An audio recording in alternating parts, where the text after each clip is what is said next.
बनाते रहिए। ठीक है, देखो 2 दूनी 4, अब 2 गुणे 2 भी कितना आ जाएगा 4, और 2 को अगर 2 बार जोड़ दिया जाए तब भी 4 आएगा।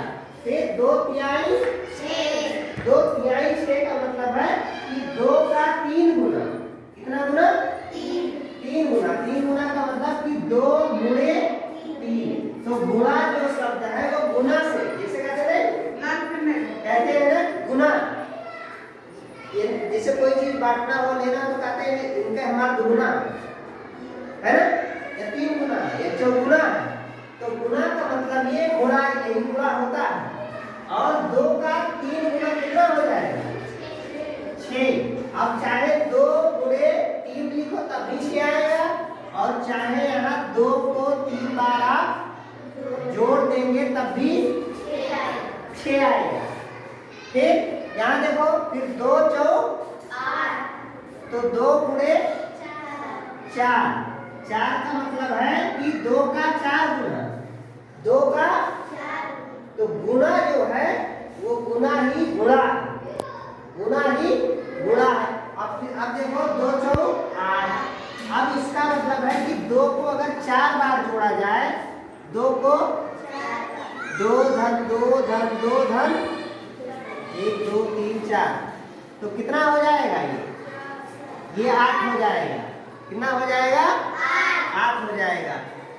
अब देखो, फिर अगर 2 गुणे यहाँ 2 पंचे 10, अब 2 का 5 गुना, 2 का कितना गुना, कितना हो जाएगा 10। अब 10, अब 2 को कितनी बार जोड़ा जाए तो 10 हो जाएगा। 2 को 5 बार अगर जोड़ दिया जाए, 2 धन 2 धन 2 धन 2 धन 2 बराबर 10। लेकिन बार बार जोड़कर भी हम पहाड़े को लिख सकते हैं। जैसे 2 है, 2 में 2 और जोड़ दिए 4, 4 में 2 और जोड़ दिए 6, 6 में 2 और जोड़ दिए 8, 8 में 2 और जोड़ दिए 10, 10 में 2 और जोड़ दिए 12, 12 में 2 और जोड़ दिए 14, 14 में 2 और जोड़ दिए 16, 16 में 2 और जोड़ दिए 18, और 18 में 2 और जोड़ दिए 20। तो बार बार जोड़ने की प्रक्रिया क्या है, बार बार जोड़ने की प्रक्रिया क्या है, जोड़ने की प्रक्रिया क्या है, गुणा। क्या है, गुणा। और गुना ही गुणा, गुना ही गुणा है, गुना ही गुना है ना। अब ऐसे लिखते जाएंगे तो ये वाला जो है इसको बार बार जोड़ने की प्रक्रिया क्यों नहीं ली जाती है, क्योंकि ये बहुत लंबा हो जाता है।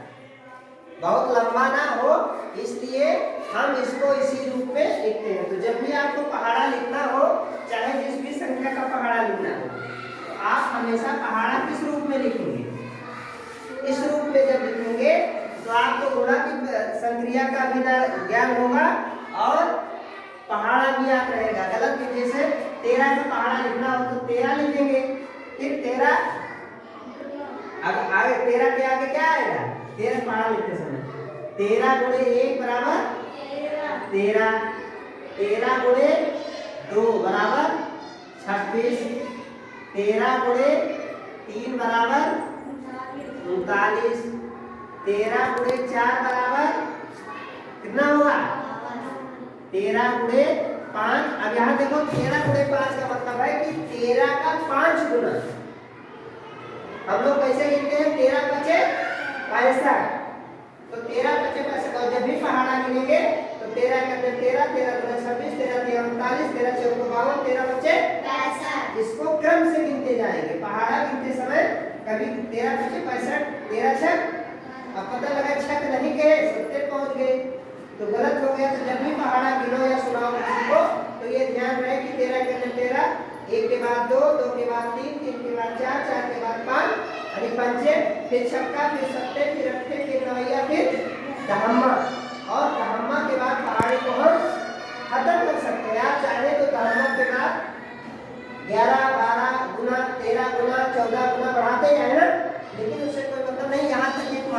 13 बचे 65, फिर 13 छः 73, फिर 13 सत्ते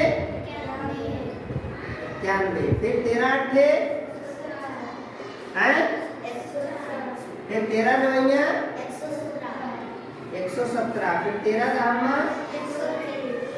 130। अब देखो 13 का 10 गुना कितना हो गया?